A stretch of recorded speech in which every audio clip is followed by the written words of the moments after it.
my biggest tip is like understand what your boundaries are. Try to work on the projects where you know that those are going to be respected, but it could happen where you find a point where whoever is in charge of the project is asking you to push past those boundaries. And I think, honestly, I think you need to have the integrity to know when to walk away. You're listening to Talk Doc to Me, a podcast and community dedicated to candid conversations around documentary storytelling. I'm your host and fellow filmmaker, Leah, and today's guest is Emily Stoker. Emily is a documentary director and producer who helps do-good brands optimize their impact through documentary production and communications. She has created works for Bloomberg, BBC Studios, and National Geographic. Emily is a world traveler who speaks multiple languages. She has an amazing YouTube channel about travel and documentary filmmaking. And let's be honest, her accent is amazing. You're welcome. I really enjoyed my conversation with Emily and hope you will too. If you've been enjoying these episodes, leave us a review. Say hello. We'd love to hear from you and hear what you're loving and what you want to see for season 2. Our team has had a lot of fun putting this together, and so we'd love to meet our listeners. And with that, we will get right into the episode. Thank you so much for being here. Thank you for inviting me to be on the podcast. And so you are calling from London. I'm based in San Diego, and I'm so excited to chat with you today. Why don't we start with, did you go to film school, and what was your experience like first getting into documentary filmmaking? So right off the bat, no, I did not go to film school. I actually studied languages at university. So I did go to college. We call it university here in the UK. And I did a 4-year course studying French and Italian, which included a study abroad portion where I actually did a load of internships rather than studying. We sort of had the choice. And essentially, during my time at university, I was doing a lot of digital media projects just for myself for fun. So like I started a YouTube channel, and that was how I first got interested in making video. And I was kind of using those skills in those internships when I was working abroad. And for me, like that, it's also instrumental to the journey to how I got here now. But to make it very, very short, or I will try to make it very, very short, I carried on doing the YouTube thing because I loved it. What were some of like the first YouTube videos that you did? Or like what made you think I'm going to start YouTube? Did you watch a lot of YouTube growing up, or? Honestly, if we go right back to the start, it must have been like 2006, like right when YouTube was starting. I really think I was about 12 at the time, and I was making like comedy videos on YouTube because that was all that I really saw existing at the time. And so I like dabbled with that, but didn't really take it seriously. But when I was 16, I started making beauty videos. I knew nothing about makeup, but this was, I don't know, I guess I like tutorials? Like you were like, this is my eyeshadow, I'm doing this. Wow. Yeah. Okay, we got to see those. I've hidden them, so if you find them, tell me, because I need to hide them better. But no, it was in 2015 maybe when I made the channel that I've got today that still exists, and I was making videos about my time abroad during university. So, and then that just kind of evolved into living abroad because I ended up moving back to Italy after I graduated, and then I ended up, taking a shot at making video production my job, and that evolved into documentary filmmaking. Like it was quite intentional at a certain point, but I'm condensing right, but it's an evolution. It's an evolution. And I do have to say, I live vicariously through you because I studied abroad in Paris, and I had this feeling of, oh my gosh, this is a perfect opportunity to start my YouTube channel. Like, this is exciting. This is fun. I also love to travel. And so I did have a little stint there where, I vlogged a little bit and talked about, my apartment and the classes I was taking. And it was really good experience still. And I, that's that one of the what ifs in my brain of like, what if I just like totally just went ham on YouTube and just like did a ton of videos of my study abroad experience. So I think maybe a lot of people have that kind of inclination or idea of making videos when they study abroad, where a lot of people can take away something from that. Yeah, I think so. And I mean, one thing that I really love YouTube. Like, I know that I wouldn't be doing, well, I'm pretty sure I wouldn't be doing video if it weren't for YouTube, because it gave me that, like, it made it feel accessible, and it was accessible in a way that it wouldn't have been 20 years ago, even like 10 years before my generation kind of got to, you know, the age where they would be able to teach themselves something like that. You went to Um, YouTube University. Same with my husband. yes, exactly. But I really recommend it to people. Like, I don't know, I guess this is like one of the things that we can talk about today, like film school versus no film school. I like, even in my 20s, when I was really trying to intentionally like move away from the digital media clients that I was working with and move more towards video production clients, I was like, well, I really love documentary. I want to take this more seriously. Should I do a master's? Like, there are some really great masters that you can do here in London, like postgrads that are really specific to documentary filmmaking, or a journalistic look at video content, or, you know, film, or, you know, there are lots of different approaches to it. But I was looking at these courses, and I just couldn't justify spending the money. And even when I got my head around, like, okay, I can spend the money, it was like, I got through to the interviews for one, actually. I did end up applying for one of these courses, and I got through the interviews. And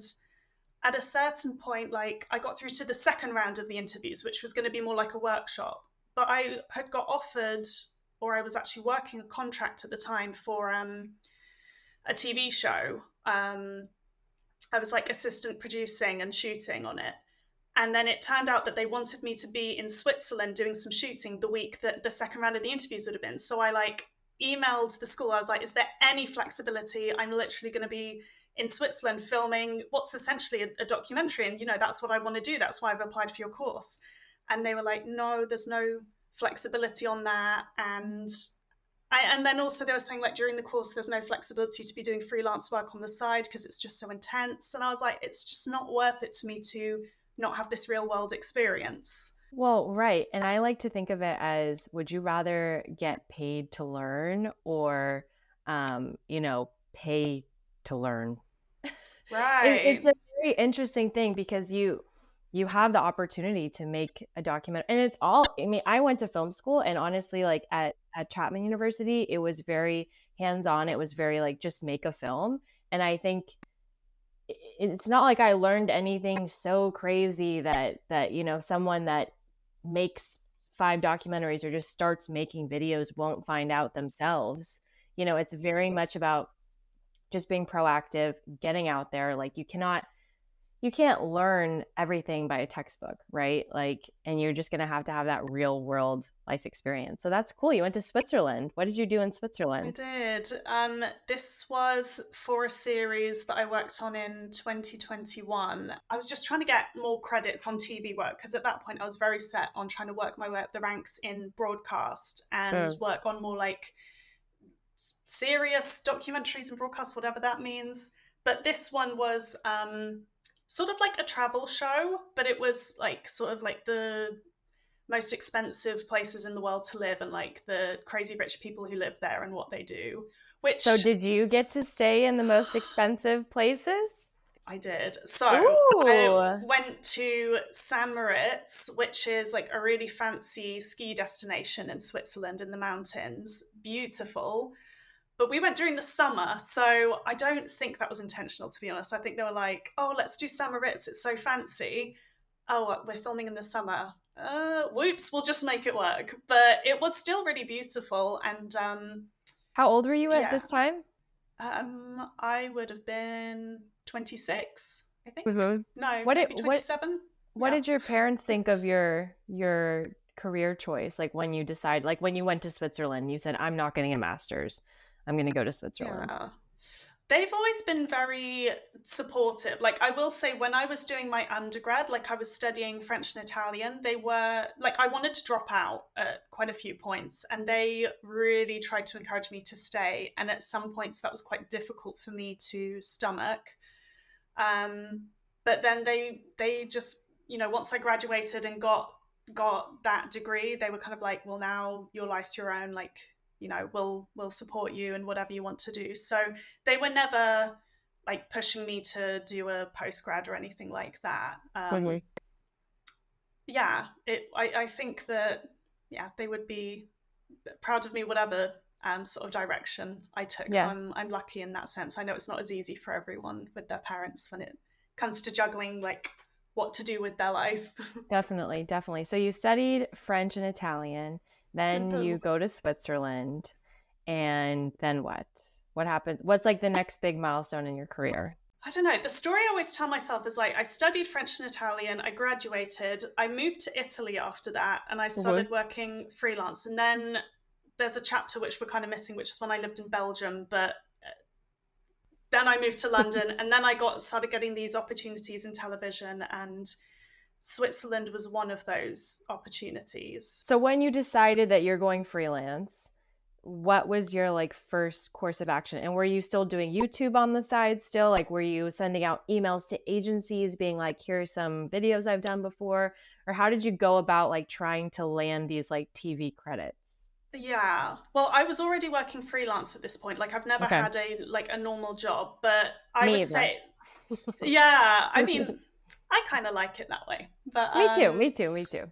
it's got its ups and its downs. But I think the time that you're talking about would have been when I moved to London, and this was 2020, just before the pandemic. And actually, my first ever credit in TV was before the Switzerland one, but it was also I got offered that job because of my language skills.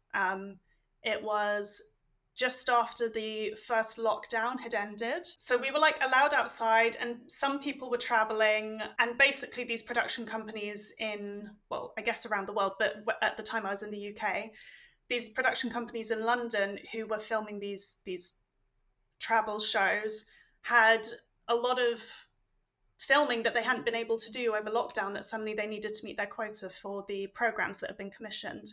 And so they were looking for people like me to go on location and help them to make the shows as Mm. assistant producer. It's in the UK, it's weird. Like we have titles that I don't think are as common in the US, at least Where? like in broadcast. Like it's very common in TV to have shooting producer director who will basically, I mean, it's what it says on the tin, basically. They are producing and directing and doing the shooting. Like it's less common, especially now that budgets are getting smaller, to have a team where you've got one person who just does one thing. But I love that. So the way that I got that very first job was actually through a website.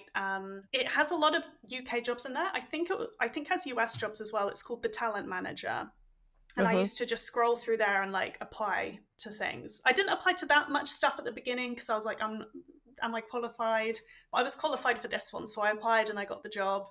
And that was also how I got my second job. Again, like a posting on the Talent Manager looking for somebody who spoke Italian. How many languages do you speak? I speak French and Italian. Like Italian's definitely the best, and then my French is still pretty good. I also speak Portuguese now because my boyfriend's Portuguese. And those are ones that I can work in. But then I speak a little bit of Spanish, and I would like to improve that because that opens up a lot of, Latin America for traveling and like making documentaries. So yeah.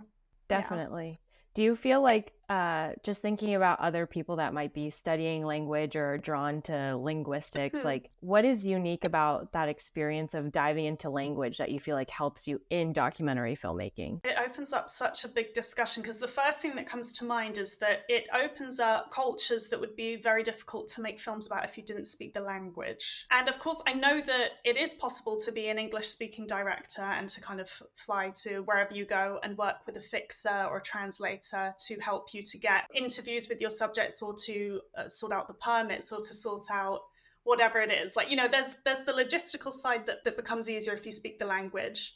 But I think that when it comes to forming a connection with your subject on screen, and not just the contributor that you're filming or the people you're trying to build relationships with, because I really believe that so much of great documentary footage, the work that can make the big difference is forming strong relationships with your subjects and contributors. There's that part. But then this brings in the question as well of like, okay, so it opens up sides of the culture that would be difficult to express and translate to an audience that doesn't speak that language when you speak it fluently.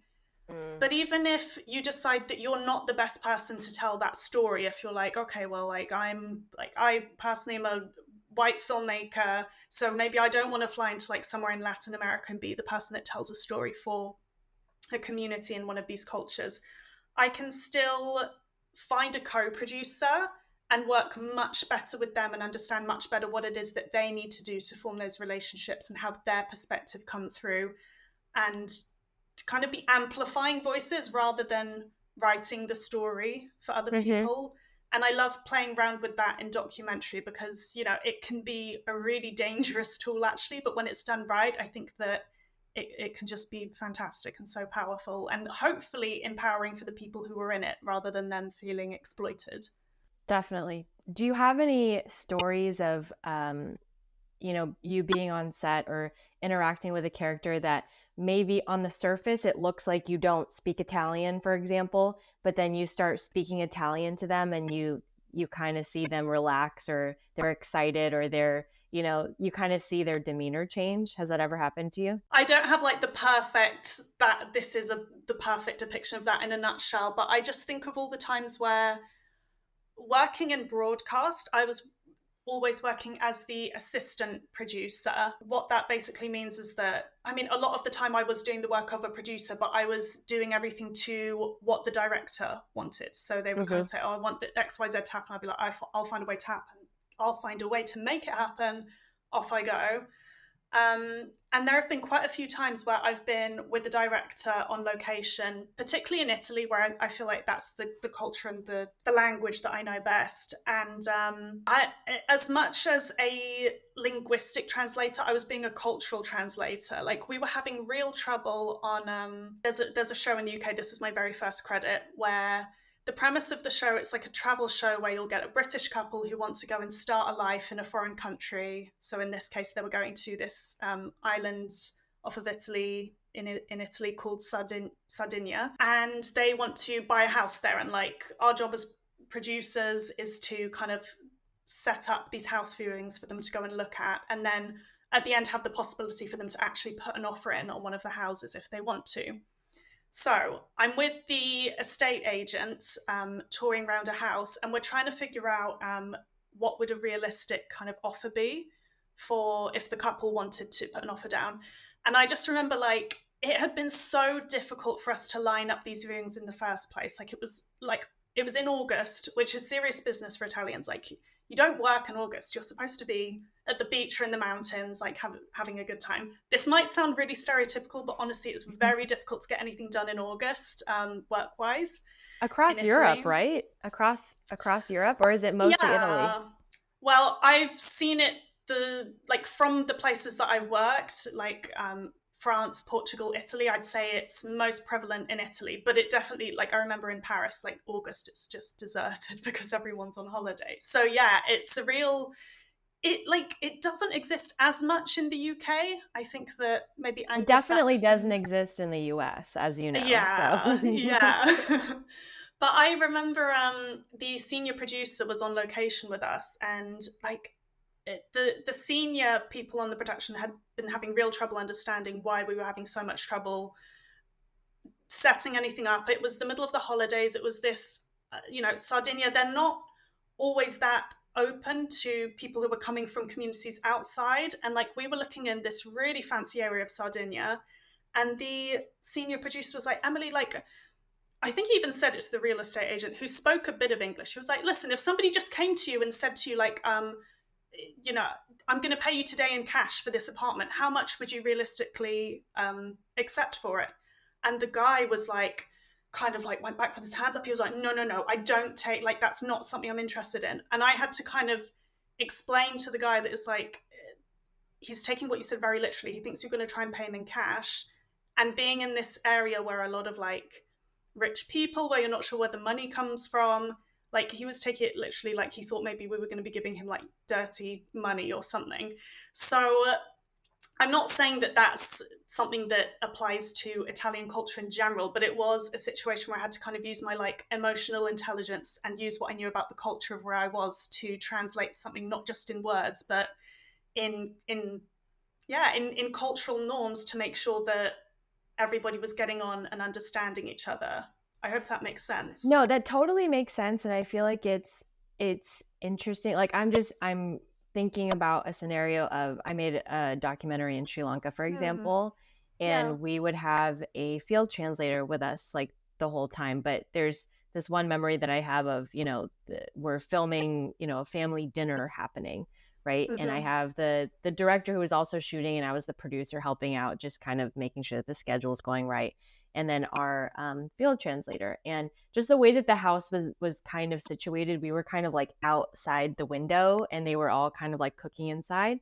And it was the type of thing where my director was like filming, I was kind of whispering into the translator's ear, like, can you ask about this, like, can you ask about what he thinks about Sanu surfing, and then the translator would say something, and then it was, the director and I were just kind of like, was it good, like, okay, like, is there anything else, like, I don't know, like, the translator, do you have anything else, like, it's very like you're kind of like fumbling around in the dark a little bit.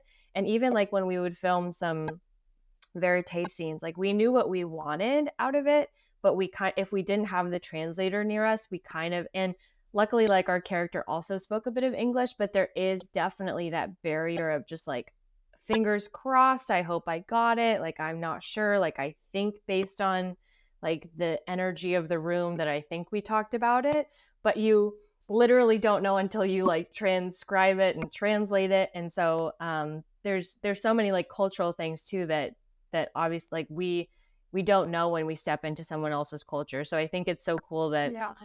you have that experience. And I feel like a lot of people, when they're thinking about doing a production in another country or something, they think, okay, I'm going to get a fixer, right? Like I'm going to have someone that is Mm-hmm. a local that knows everything, but maybe they don't know much about filmmaking, or maybe they don't know Mm-hmm. about, maybe they speak the language, but maybe they're not familiar with the culture. There's so many like layers to Yeah. truly understanding the environment that you're going into. So I think Mm-hmm. it's interesting. Have you ever been on a set where you have had a fixer, and like maybe when you haven't, or like can you just talk about what is a fixer, maybe for people that don't know Yeah. what a Yeah. fixer is? Yeah, I definitely didn't know what a fixer was, even like I think I found out maybe 4 or 5 years ago. But a fixer is basically, I guess I would describe them as almost like a local journalist or a local production assistant who can help you doing things on location. But what they do can actually, you get different types of fixers for different types of jobs. I've worked with fixers who are there just to sort out the permissions when there's a lot of very like bureaucracy heavy things, which is so useful and important in Italy, where it's very bureaucratic. But also there are fixers who will be drivers as well and just literally drive you to places. They could be translators as well. They could help to set up, they could help to source contributors. They could help to find stories, or they could just be more like runners on the day, I suppose. But normally I'd say they're a little bit more involved than just being a runner, but they do tend to be somebody who is on location or at least knows more than you about the language or the culture or the bureaucracy of what you're getting into and can give you a hand. Have you ever been a fixer yourself, or do you hire fixers a lot, or what's your like current status with fixers? Yeah, so for the work that I've done, just sort of like client work or independent work, I've not worked with fixers, but that's normally because I'll choose to make stories about things that I'm able to do just by myself or with a very small team. But when I've worked on broadcast productions, I've worked quite a bit with fixers. We worked with a fixer in Switzerland, and we worked with fixers on some of the projects I was on in Italy. But usually, I'd say in Italy, it's almost always been more of like giving us a hand with the bureaucracy of things, getting permissions for, like, once we wanted to film in the Colosseum for one of the projects that I did, you need to know people in the right places, because basically you had one person in charge of giving the filming permissions for every single site in Rome. And she was just totally overworked, and you needed to have a good relationship with her in order to get the documents through in time. So Right. How do yeah, you film in the Colosseum? you give them a lot of money and you do a lot of bureaucracy. And yeah, I was only involved in that a very little bit on that particular project, because quite early on production decided, like, yeah, we need to get a fixer who's like, we wanted to film at a lot of different like ancient Roman sites around Rome, and we were like, if we've got all of these requests, we just need to invest in getting a fixer who can put the requests in for us. Yeah. Wow. Was that, I'd love to talk to you about your experience with National Geographic, the Yeah. piece, The Lost Treasure in Ancient Rome. So can you talk to me about your role on that, and what was like the biggest takeaway for you, or like if you have a quick little story of what was exciting while you worked on that Yeah. set? This was a couple of years ago. It was right after the Switzerland project, actually, where I got an interview to work on this National Geographic series that had been commissioned. So it was a production company here in London who were looking for Italian speaking shooting assistant producers to help to produce the series, and I came on in like the September of 2021 or something, and I was on the project until like November, I think. So it was really only a couple of months, but in those 2 months we had to find the stories that we were going to shoot, produce them, and then go to shoot them. So there was a lot of research involved, there was a lot of traveling involved, a lot of bureaucracy involved. But essentially the series was about these archaeology in these sites from the former Roman Empire, and about the archaeological work that's currently going on and what discoveries are they making. And Was yeah. that the premise? Like when you got hired, like you said, like you there weren't necessarily stories attached to it. So was that the premise, and then you had to go find specific stories? Yeah, and it works like, I don't know what it's like in the US, but certainly my experience of broadcast in the UK, it's very often like that. You'll have a production company that develops a story, pitches it to a commissioner, and then by the time they've been through all of that back and forth, had it green lighted, had the money, any research they did into existing stories might not be relevant anymore. They might be, so you might have some leads to follow up on, but But um, sometimes they don't even have like a hot lead in, right? Like, did you right. have any warm connections? I think maybe there was one, like there was, I mean, obviously, like they knew they wanted to film in the Colosseum, and we just had to find a way to make that work and feel relevant and new. So that in itself was a job of like story producing what was going to happen there. And Right. there was one other lead I was passed by a friend of mine who was also working on the project. But it wasn't a hot lead. It was like she'd had one call with them. They had found this amphitheater in Tuscany, and I had to figure out what was going on and what we could go and film and kind of build the relationship.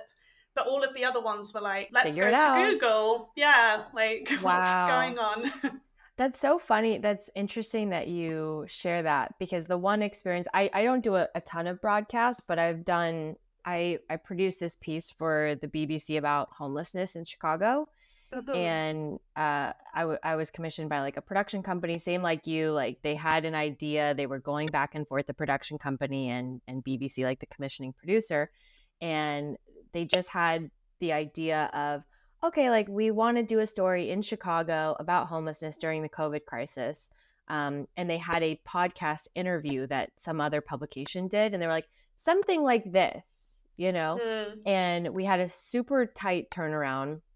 It was right around Thanksgiving. And I think we had like 2 weeks to turn around like the research, the production. mm, I wasn't even allowed to go on site because of COVID. So all of this was doing like it was all remote. yeah. And so I had to build these connections with people across the country and like find the story and then Mm, actually produce it. And I feel like it's an amazing feat, what producers do. Like it's I yeah. love producing in a sense because it's like anything is possible. Like you can pick up the phone and figure something out. And especially I loved being able to call them and say like, I'm a producer with the BBC. Like that was my favorite. I felt so official. I was like, wow, like this is cool.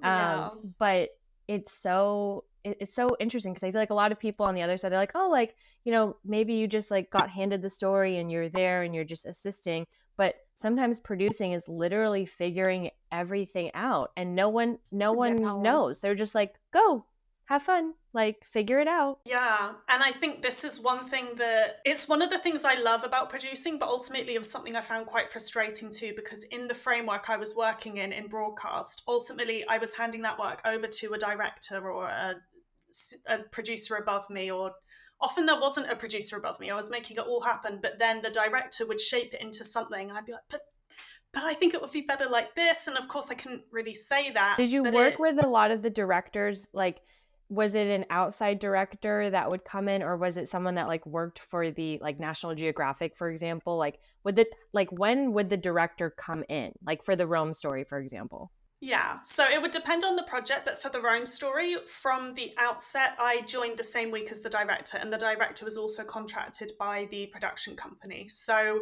like, National Geographic or whoever the commissioner is would kind of be like a senior manager who's like, you, here's some money, go off and do your thing, and then they check in every so often to see how things were progressing. And they could ultimately approve or say, like, we don't like that, but actually, like, the development of the stories and the execution was all down to us in that London production company. Wow. So on that project in particular, it was a lot of working very closely with the director. And in that case, I'd say it was a lot of him being like, I want this, you go make it happen, kind of Mm-hmm. dynamic. I was doing most of the producing, whereas he was doing a lot more of like the visionary stuff. So it was more of a traditional, I'd say, like director producer kind of situation, but like it a lot of it depends on who you're teamed up with. Like, obviously the personalities of the people and what skills they have and what they prefer to lean into is going to affect that dynamic and how you decide to work together.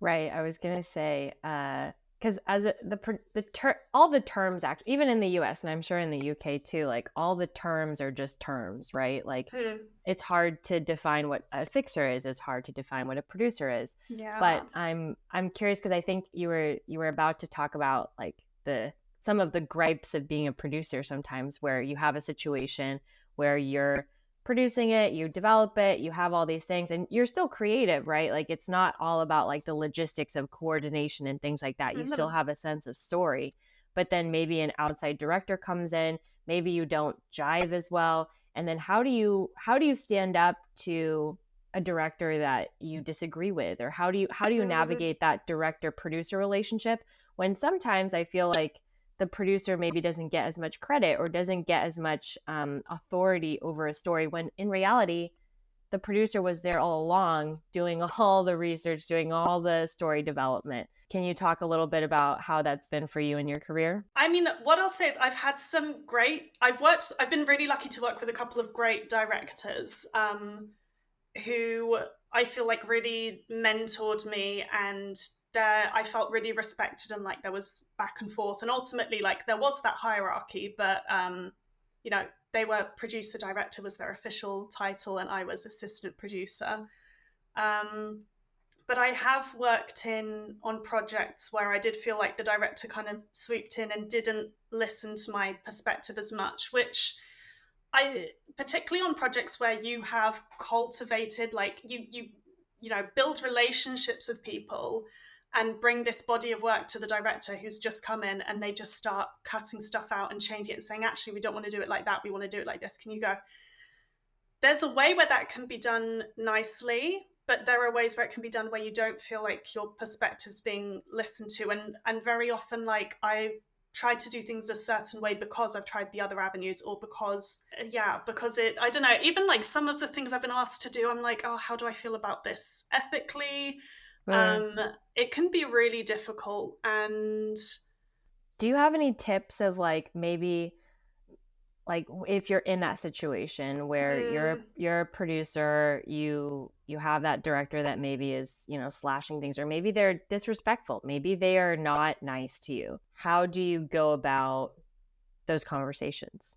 I think it's really important to, you've got to be a great communicator if you're going to be a producer.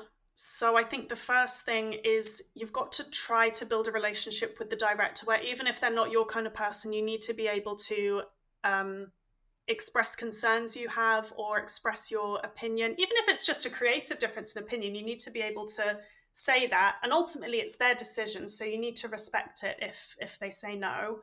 But I think my biggest tip would be you need to decide what your ethical boundaries are, because particularly if you're making documentaries that are on heavier subjects, or even if they're not, if you're just working where there's always a power dynamic is what I'm trying to say. Like if you're the person that's like telling the story, you have the power to shape that. If you're working with people, for example, who are from lower socioeconomic situations, and they don't have as many tools at their disposal to kind of figuratively fight back, as it were, it can become for me, it could become a real ethical issue if somebody's trying to shape a story in a way that I don't totally agree with. So I would say, I think my biggest tip is like, understand what your boundaries are. Try to work on the projects where you know that those are going to be respected, but it could happen where you find a point where whoever is in charge of the project is asking you to push past those boundaries. And I think you need to have the honestly, I think you need to have the integrity to know when to walk away. And I know that's difficult for some people who really need the paycheck. But if you're lucky enough not to be in that situation, I think that walking away would be the right thing to do if you found yourself there. Mm. Or It's even tough. it is so tough, and there's so many layers to it, and it's so like situational, you know.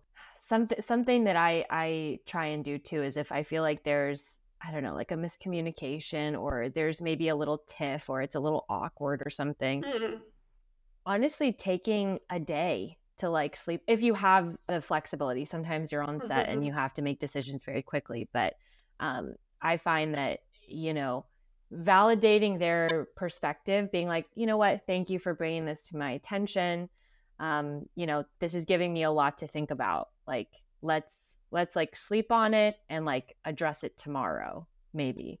And I find Yeah. that maybe sleeping on something for a day, just letting it kind of like sit, especially if people are like heated up or something, Mhm. you know, it's like, you know what, you're not going to actually progress, or you're not going to like change your perspective if you are in the heat of the moment, if you're like super Right. upset or anything like that. So that's something that I've tried to, you know, in navigating some like tricky situations sometimes, of like, huh, okay, like, thank you for bringing that to my attention. Like, that's totally valid.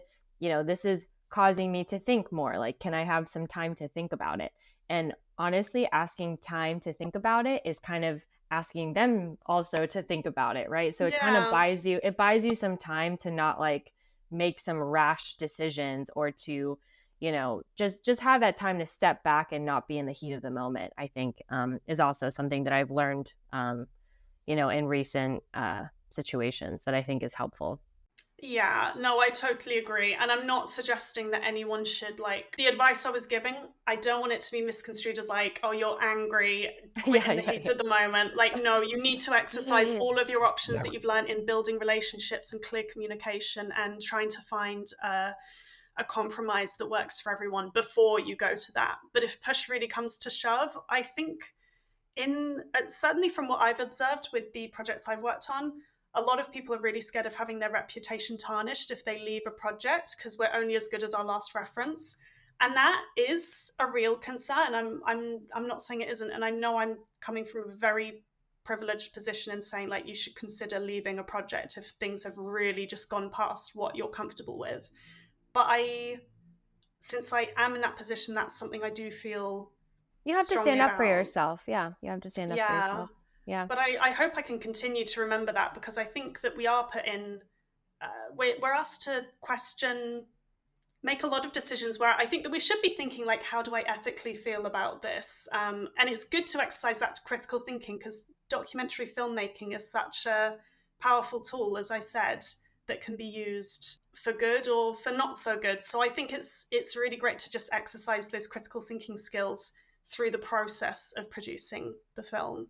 Yeah, what are some questions for people to ponder before, or like you talked about like setting some ethical boundaries, right? And of course it depends on the topic and it depends on the person, but maybe what are some questions that are good to ask yourself before attaching yourself to a project? Or if you're in a situation where you're uncomfortable, like what are some of those like, yeah, questions that you can ask yourself to help you identify like what those ethical boundaries are? Yeah.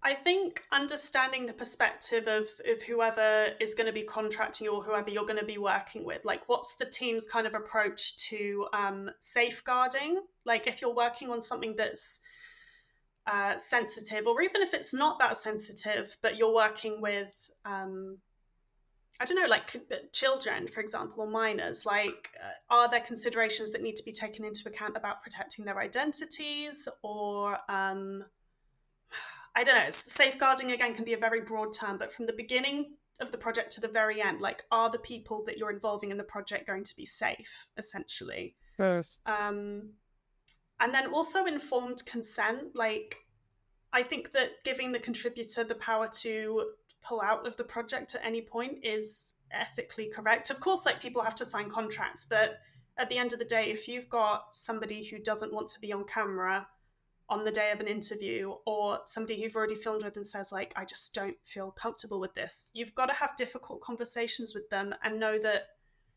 they they are within their right to pull out. I know it can be difficult with commissioners and like all the legal stuff you've signed on to, but you're the middle man or woman in that situation, and that's so just asking the team what's their perspective going to be when it comes to safeguarding, and like making sure that the person they're filming with really understands what they're signing up for. Where's it going to be seen? Who's it going to be seen by? What could the impact be on them, and how can we keep them safe?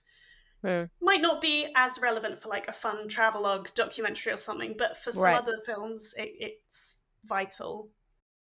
And I think there's the idea too of like continuous informed consent, because sometimes a lot of, like, for example, like a lot of the original documentaries that we're working on at my company, it's we don't we're new filmmakers. I don't necessarily know where it will end up. I don't have the perfect answer of what streaming Mm-hmm. platform we will end up on. I'm not sure if this is going to go to international film festivals, or if it will, you're kind of Yeah. betting on what it will be. But something that I feel like has helped me, because these are questions that, like, filmmakers, you have to like constantly ask yourself over and over again. And I feel like what I've kind of coined to help me like feel like I'm communicating in the right manner is like having an open line of communication that's constant and transparent.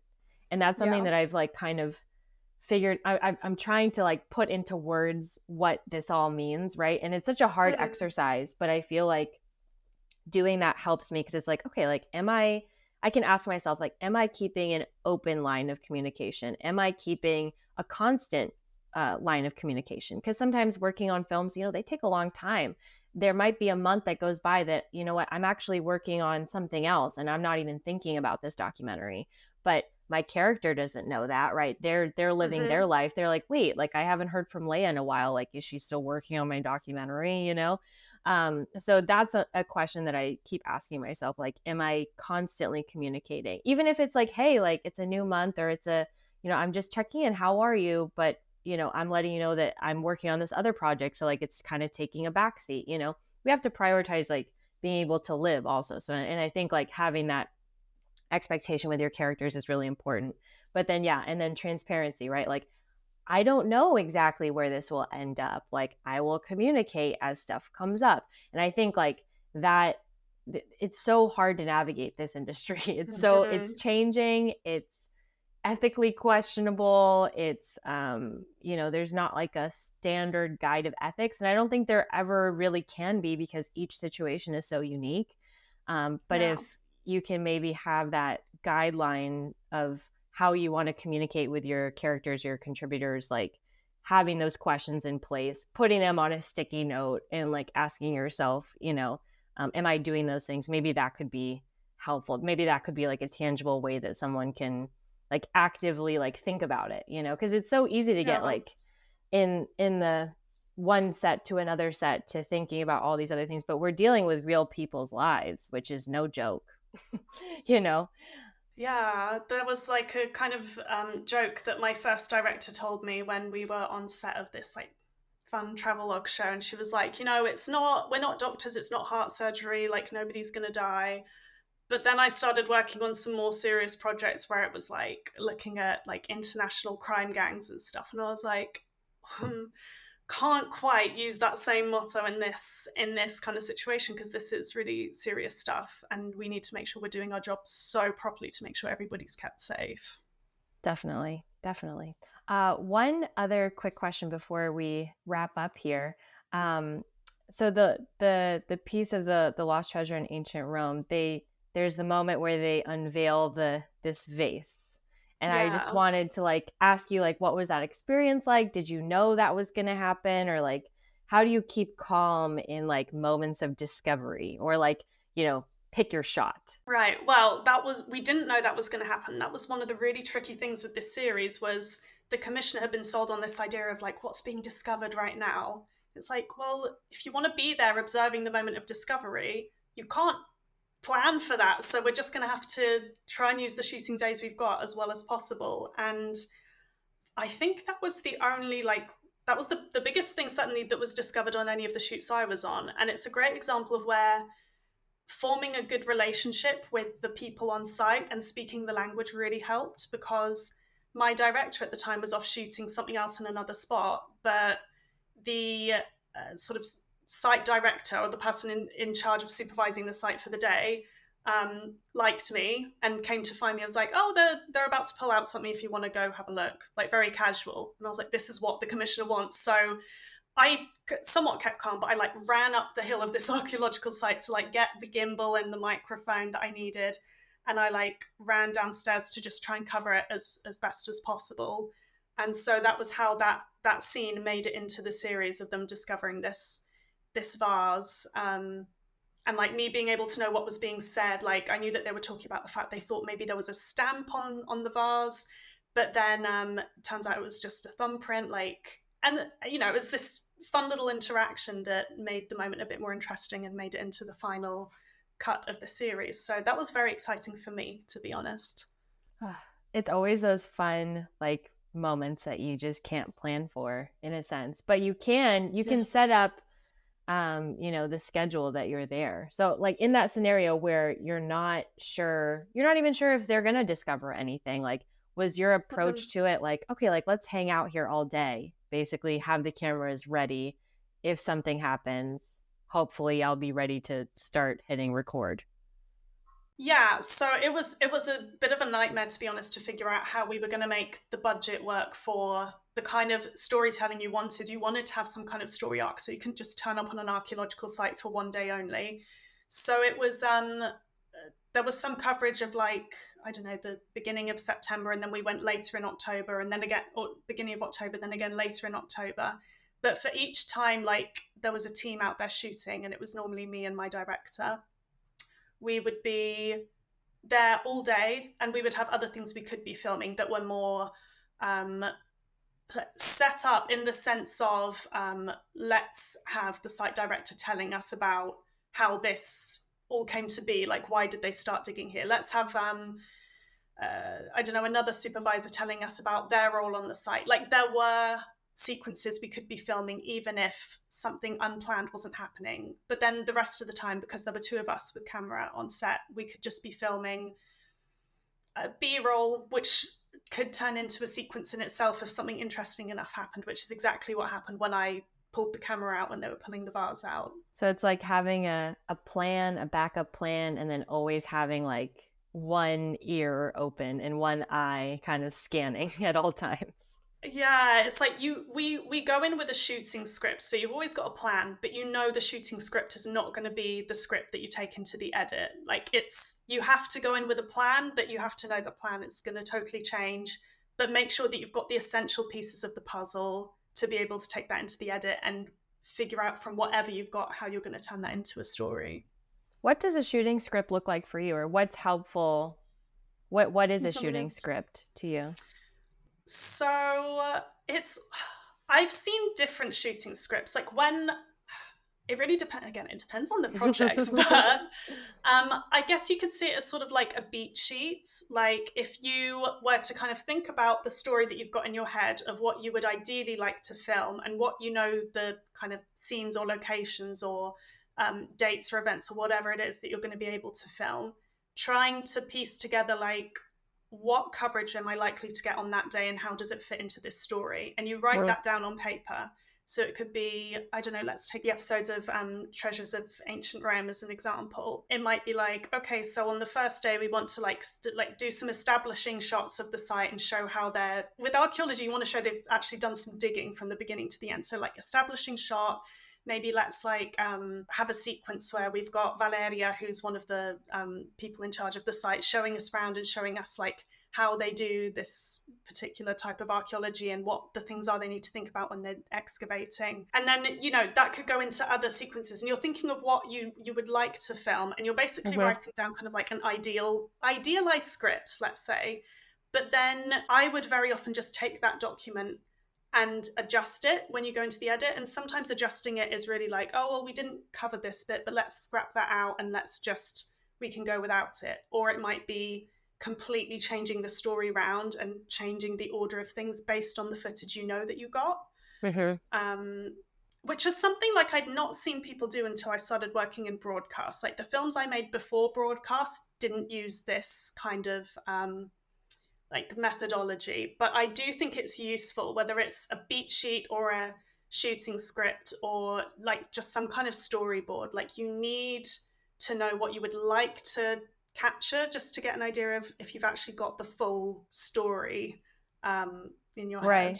Right. I feel like it's almost like two different things, because sometimes, especially if you're doing like a multiple day shoot, you might not, like the day that you say you're going to get establishing maybe is like Mm-hmm. a really bad day. It's like raining or something. So like you might have to like switch it. So I feel like there's one where it's like a storyboard of like, ideally this is what it is from like start to finish, like Mm-hmm. visuals, beats, arcs, all of that.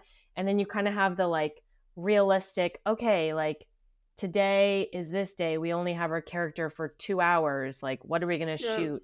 And it's more like logistically driven in a sense, where like you have to take your like creative storyboard ideal perfect Mm-hmm. situation and then be like, okay, like how do I take this creative beautiful thing and then make it realistic and like Yeah.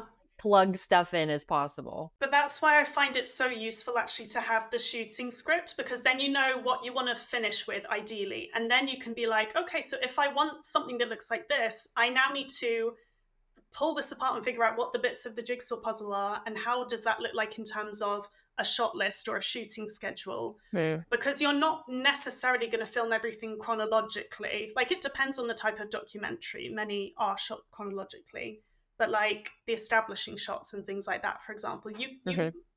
depending on the project, you could just take a half day to go and do B-roll and establishing shots and like group that all together, and that can be much more efficient. So you definitely need that hat of like, you need to be able to switch between the creative, I don't know, like visionary, and then the more like logistically focused producer, I suppose.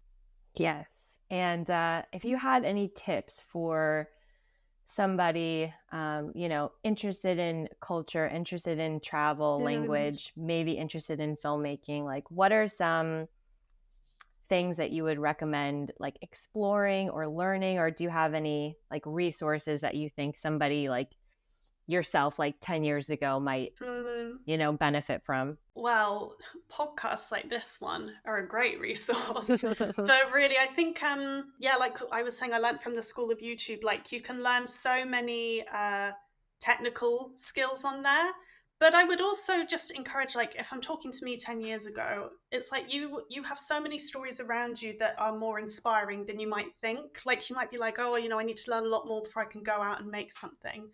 Like, I would really invite young filmmakers to just use what they have around them. Like, I'm sure that you've got even stories within your family which could be interesting to tell. You don't have to be traveling to a foreign country to tell a story about a culture or about, I don't know, like these like microcosms of our society that like bring up interesting questions. So like pull out your phone or whatever it is you have and try filming some b-roll or some interviews or something that you think would be interesting to tell that story. Start to give it a go. Nobody even has to see it. Yeah. But You don't you have to can start, post it. You can just make it first. yeah, and just start like exercising that muscle. I think, yeah, start exploring the types of stories you want to tell and pull inspiration from everywhere, from your own life, from podcasts you listen to, from conversations you have. Like you don't have to take everything from YouTube or from the documentaries you see. Do you have any favorite apps or tools, whether it be like tangible, filmmaking things, whether it's a specific tripod or microphone, or, something that's like a software or something that might not be as well known that you use in your filmmaking career that someone else might try or want to use? I don't know if this is really what you're looking for, but literally like my talking head like interview setup, it's the same one I've used for the last 2 or 3 years. Like if I'm just using the gear I've got at home rather than renting, I will use a Rode microphone, attach it to like a boom pole extension, and then use like a cable extender and plug it into either my camera or my external recorder. And I've just turned my like shotgun microphone into a boom mic. And I think Yeah. that's a really handy little tip. So You got to get crafty with it. You don't need all the fancy equipment. You just need some gaff tape, some extenders. yeah, exactly. Yeah, for sure. Awesome. Any other like software things, like what if you have a creative idea or storyboarding or Mm. any favorite tools? Well, in terms of tools, recently I've been loving using Notion, which is a bit of, it can be anything you want it to be. It's sort of like a project management tool. It can be just for note taking. Um, I love that. But honestly, like, I feel like the importance of producing a story and that as a art form in itself behind documentary filmmaking is really underestimated. And I don't think that there's a tool that can, like, there are tools you can use to help with that, but I love just my, like, I've got my notebook here. This is Mm-hmm. my, I mean, you can't see if you're just listening to audio, but I've got a special notebook here. And it's special because I know when I put something in here, it's going to be, I just let my creative juices run free and I do brainstorming and note taking. And this, I think, just using pen and paper, like, getting back to basics and just really the easiest way for you to get your ideas down should be part of your creative practice, whatever that looks like for you. Love that. Thank you so much, Emily. I enjoyed our conversation so much. Me too. Thank you so much for having me, Leah. That's a wrap on today's episode. Thank you so much for listening and or watching. If you enjoyed this, if you had some fun listening to this, found something useful, please give us a review. It would mean the world to us as we are trying to grow this podcasting community. Just do it.